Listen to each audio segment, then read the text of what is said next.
It's Thursday, February 1. In the headlines, smart card users to benefit from a 50% discount come April. In business news, Sagicor confirms end of ICreate receivership. Regionally, positive news about Barbados' economy. And in sports, West Indies upbeat about upcoming ODI series.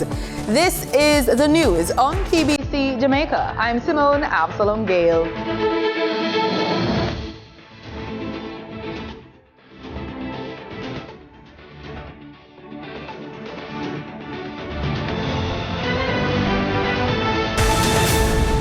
The House of Representatives has approved the fourth supplementary estimates for the fiscal year 2023-2024, which reflects a total government expenditure of $1.092 trillion. Minister of Finance and the Public Service, Dr. Nigel Clark, says the estimates shows a reduction of $2.5 billion on the approved budget, following the submission and approval of the third supplementary estimates in September 2023. He was speaking in Parliament this week. And you'll recall a third supplementary estimates increased expenditure by over $55 billion. So this is seen as a sort of correction to that. The main area of reduction is on the capital side of the budget, with a net reduction of $7.4 billion.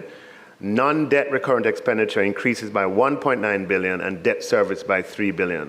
Both documents were referred to the Public Administration and Appropriations Committee of the House of Representatives for consideration. The Standing Finance Committee also reviewed the documents. Starting April 1, commuters who use a smart card to pay their fares on JUTC buses will benefit from a 50% discount. Minister of Science, Energy, Telecommunications and Transport Daryl Vaz made the disclosure in the House of Representatives this week. In addition, and I want you to listen to this, Minister Clark, in addition, they will receive an added benefit of 3 free rides, which will apply to both current and new card holders. So we are trying to incentivize them to utilize a cashless system. As of April 1, 2024, there will be a further lowering of the regular fare from $70 to $50, from $25 to $20 for children, while the fare for pensioners will be reduced from $30 to $25. Some 60,000 JUTC passengers in the Kingston metropolitan region are expected to benefit from the temporary reduction in bus fares. The government wants to pass a bill to subsume the Office of the Political Ombudsman into the Electoral Commission of Jamaica, the ECJ. Justice Minister Delroy Chuck, who tabled the bill in Parliament and signaled his intention to take it through all its stages on Tuesday, explained that the role of the ECJ is similar to that of the Ombudsman. The ECJ is expected to safeguard the democratic foundations of Jamaica by enabling eligible electors to elect through free and fair elections their representatives to govern Jamaica. On its face, Mr. Speaker, it is submitted that the work of the Office of the Political Ombudsman and the work of the ECJ could be appropriately described as synergistic. He furthers that both are established parliamentary commissions operating under the auspices of their respective legislation and reporting to Parliament in accordance with the prescribed norms and functions. In light of the related functions, Mr. Speaker, of both entities, it is submitted that the ECJ is the entity that is most appropriately suited to undertake the responsibilities of the Office of the Political Ombudsman. But, Mr. Speaker, it is an opportune time now for the implementation of the proposed centralization of services provided by the Office of the Political Ombudsman under the auspices of the ECJ, as the independence of the Office of the Political Ombudsman would be strengthened as a result of the expansion of the Commission from one individual to the ECJ. This, he says, will allow for a more fulsome examination of matters brought to the Office of the Political Ombudsman. In addition to those reasons, Minister Chuck says Chairman of the ECJ, Earl Jarrett, wrote to him indicating that the electoral body was in support of taking on the role of the Political Ombudsman. But opposition leader Mark Golding charged that members on his side would not support the move for various reasons. If you are going to proceed with legislation to integrate the political ombudsman's office or functions through legislation into the ECJ, surely there ought to have been some bipartisan discussion on the specific provisions that you are bringing to Parliament. There has been none. Debate on the legislation has been suspended for the time being. The Jamaica Screen Initiative was launched on January 31.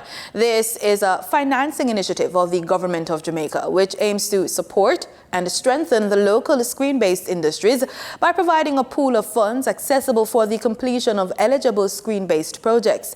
Denita Rodney has the details. Local filmmakers will benefit from $1 billion worth of loans and grants being provided by the government of Jamaica through the Jamaica Screen Development Initiative. Speaking at the launch on Wednesday, President of Jamaica Promotions Corporation, JAMPRO, Mrs. Shula Cox, says with the funding, the institution is looking forward to rising to the challenge.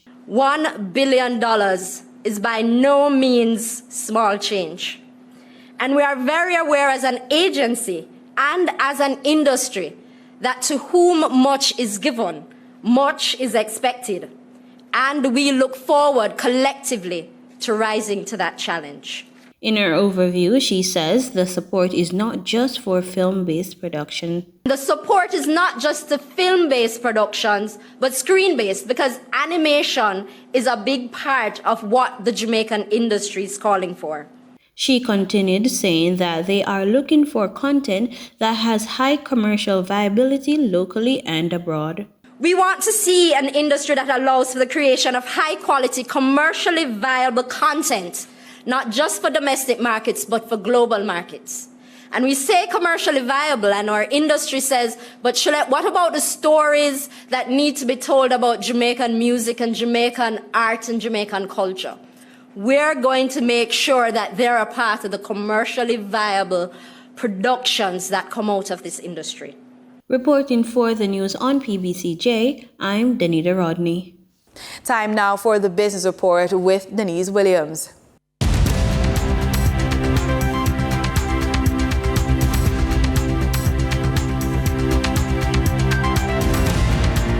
Good day, everyone, and thank you for joining us on the Business Report.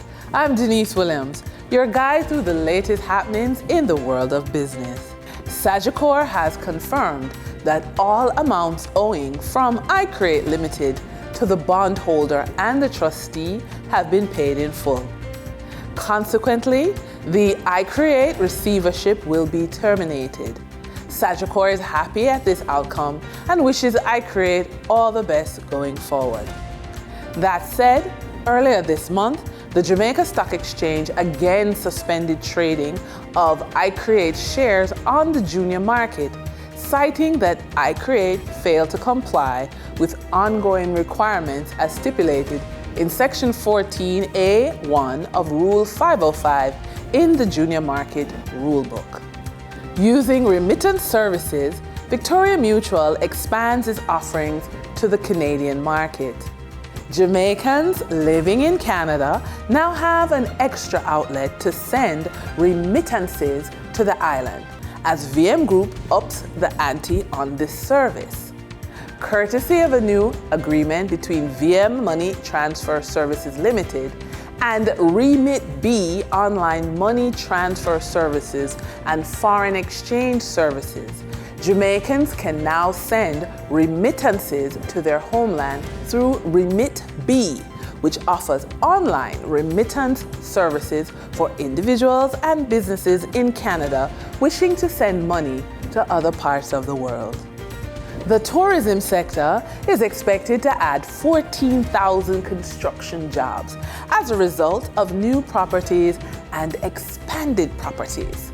The Pinero Group, which owns Bahai Principe, has announced a multi-million-dollar expansion of its hotel on the island, which is already the largest in Jamaica.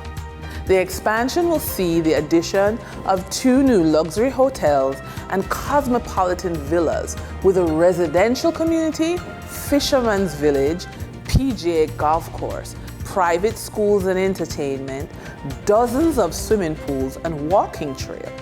This development will employ 12,500 workers.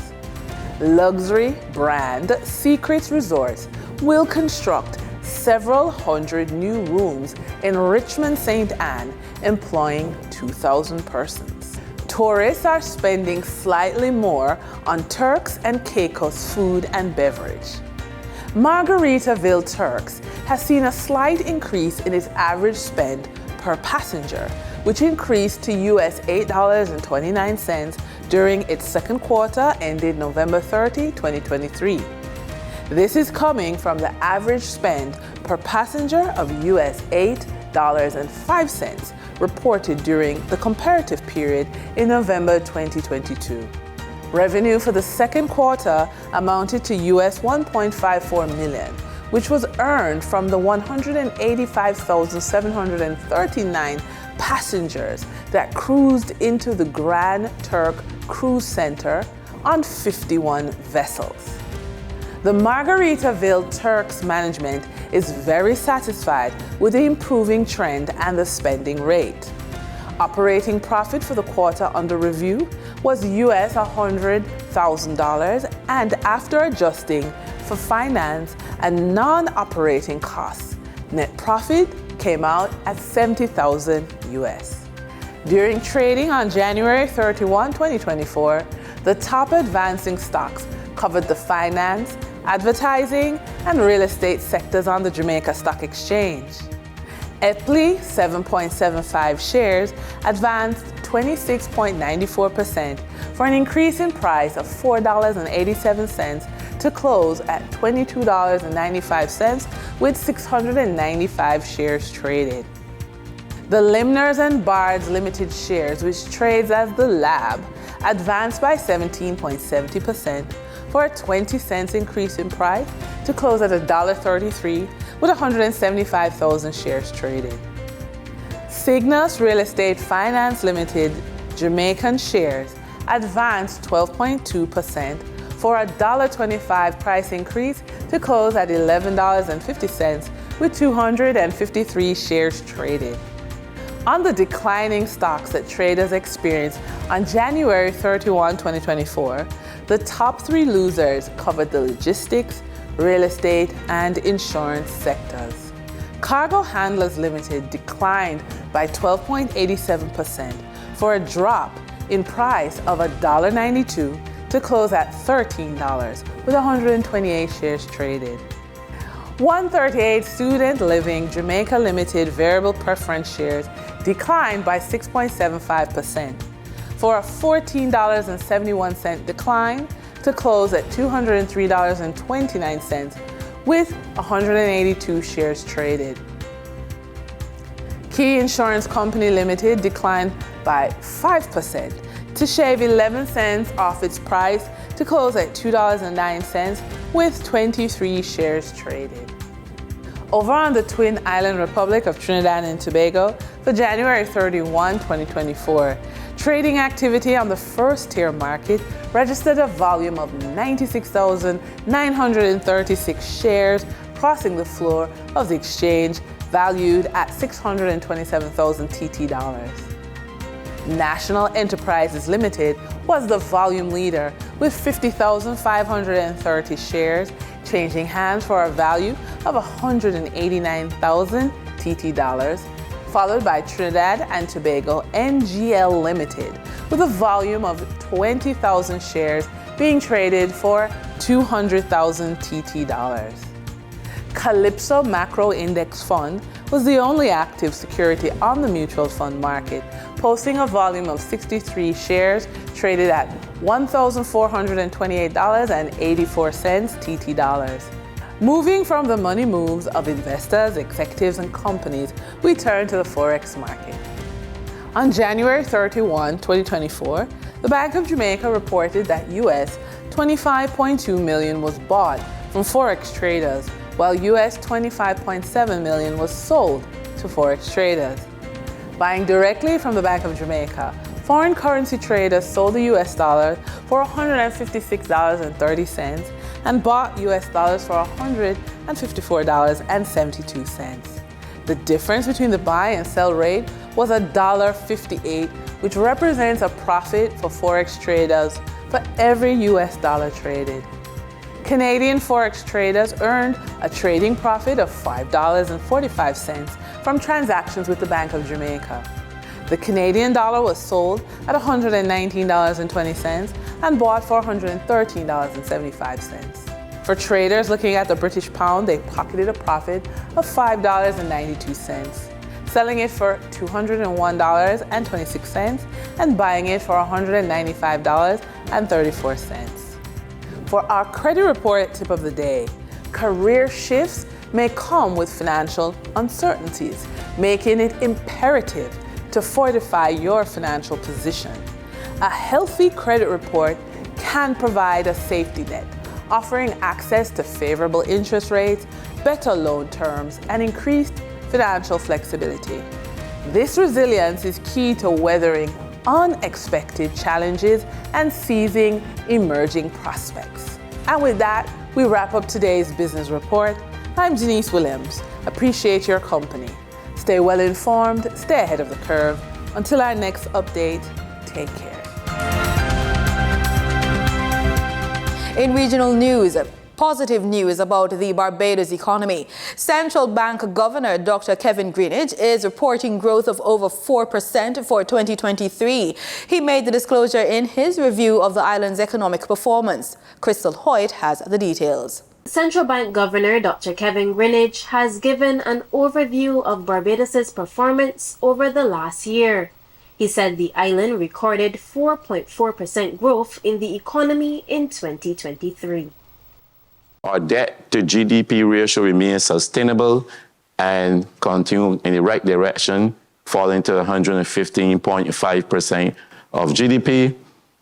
The robust economic growth would have strengthened the fiscal position, allowing the government to achieve a primary surplus of 3.8% of GDP. We saw also during 2023 the reserve increasing to $3 billion, second highest on record to date. Dr. Greenidge credited the economic growth primarily to tourism. He said the sector flourished in 2023 as a result of strategic marketing, high-profile cricket events, and the revival of the crop-over festivities. Visitor arrivals totaled 636,540. As per usual, tourism led the performance of the economy with very strong performance, increasing 18%. This is arrivals, 18% on 2022.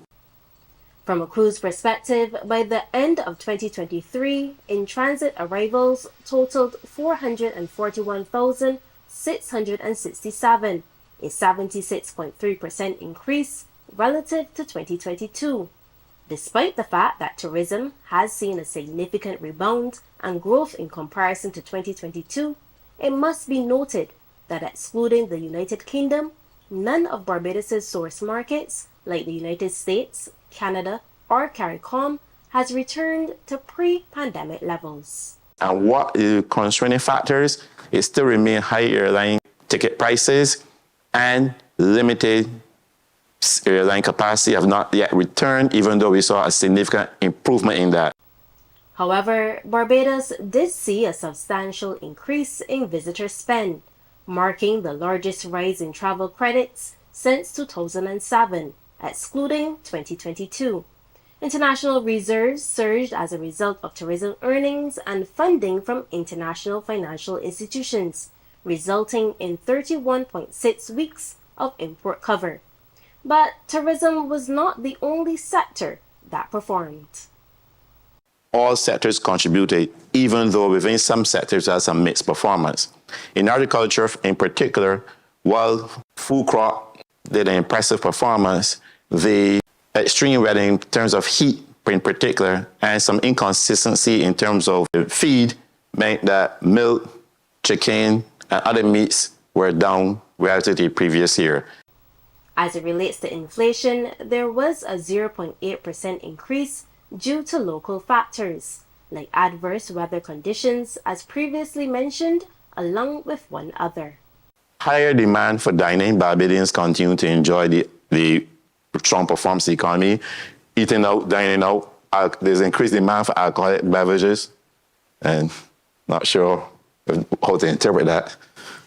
Clothing and household furnishing. So it's person spending money, and that spending of money is going to drive up prices and keep them elevated. Along with inflation, the unemployment rate also increased by 1.2%. That edging up was a result of an increase in the number of persons retiring, about 2,300 persons retired from the labor force, and a further decline of the labor force by 3,500. At the same time, we had some job losses, mainly agriculture and general admin. Despite this, the unemployment rate remains below the historical average. Dr. Greenwich also gave the economic outlook for 2024. We expect the economy to continue to expand, about 4%, 3.5 to 4% in 2024. Now, to remind persons, that might sound like a small number, but remember, the economy has grown to be a little larger than it was in 2019. And therefore, getting more out of it requires more input from investment in private sector and investment public sector. He noted that the growth outlook is subject to several risks. For example, the IMF is projecting a global economic slowdown and potential geopolitical conflict, both of which could negatively impact the 2024 forecast. Those were some of the highlights coming out of the Central Bank's Economic Review. 1 month after taking up a seat on the United Nations Security Council, Guyana will from February 1 take up the presidency of the organization. And Guyana's permanent representative to the United Nations, Caroline Rodriguez-Burkett, will assume the seat. Newsroom Guyana spoke with Robert Posad, Guyana's High Representative for United Nations Security Council Affairs, on the significance of Guyana's presidency. We see a role in terms of how it is we can contribute in terms of promoting the mandate of the United Nations, that is the upholding of the UN Charter itself, and also greater respect for international law, the maintenance of international law and peace. And we see our role is very crucial.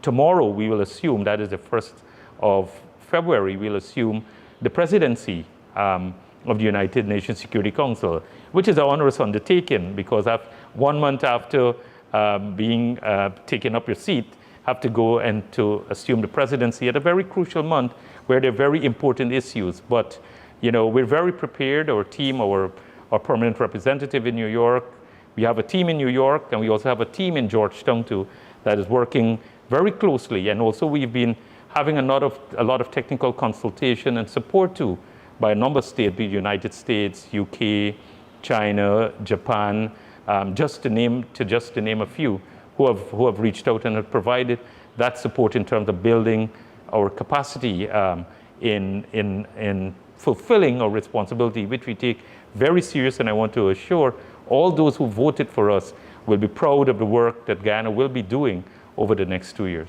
How much of a difference can Guyana really make? Picking up from what you said, Ukraine is still going on, Gaza is still going on, and conflicts around the world. Diplomacy is a very tedious process. And certainly we believe our voice, we know our voice is important, and now we're one of the E10 members of the UN Security Council. We believe that we can be able, as we've done, for the first month alone, we've participated in excess of 20 meetings, looking at critical issues, global issues. We've participated close to 9 closed-door consultations and discussions, and some of those same issues you've raised. And our voice and our position is well known and certainly taken on board. So we're very confident, and you'll see in our presidency in February the role that we play in terms of how it is that Guyana can make an impact in terms of promoting global peace and respect for international law. So I'm modest, but at the same time, I'm also proud of the fact, and the leadership that our president has had in terms of his focus on those critical international issues, certainly has certainly arouse the interests of the global community. St. Kitts and Nevis welcomed passengers and crew of the largest cruise ship in the world, Royal Caribbean's Icon of the Seas, which docked in Port Zante on Tuesday. Icon of the Seas was on its maiden commercial voyage, arriving from its Miami home port direct to St. Kitts. The ship has the capacity for 7,600 passengers and 2,350 crew. The 20-deck, £1.6 billion sterling Icon of the Seas is now the lead ship of the Icon-class cruise ships. While in St. Kitts, many passengers engage in island tours, excursions to Nevis, hiking, rainforest treks, the scenic railway tour, as well as visits to historical and natural sites and taking on the beach scene. 2 other cruise ships were in port, creating very high demand for taxis.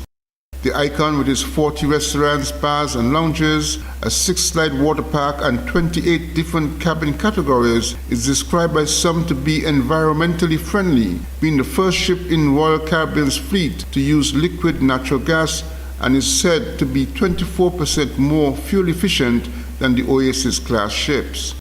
As is usual on inaugural visits of cruise ships, a brief ceremony was held on board the ship with various local tourism stakeholders. Glenn Bart reporting for SK Newsline. In sports, West Indies captain Chai Hope says the regional side is upbeat ahead of their ODI series against Australia.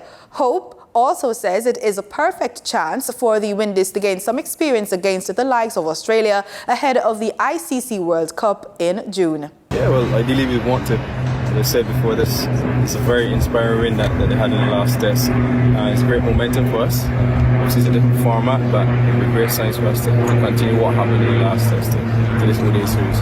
Everyone's up and ready to roar. I think that seeing some of these grounds here in Australia, I think it's that in itself just wants us to play cricket. So the guys are upbeat, ready to go. I think it's great to deepen that pool and widen that pool. And what's a better way to start a career than here in Australia for some of the guys. But yes, I think 4 years seems like a long time, but it really isn't. And as much games as these guys can play over that span, I think it's going to widen the pool and then give us a headache when that time comes to hopefully select a strong squad. And then they would also gain a lot more experience by that time. The senior men's cricket team is currently preparing for the West Indies Championship that begins on February 7. In this report, TTT Live hears from Vice Captain Brian Charles.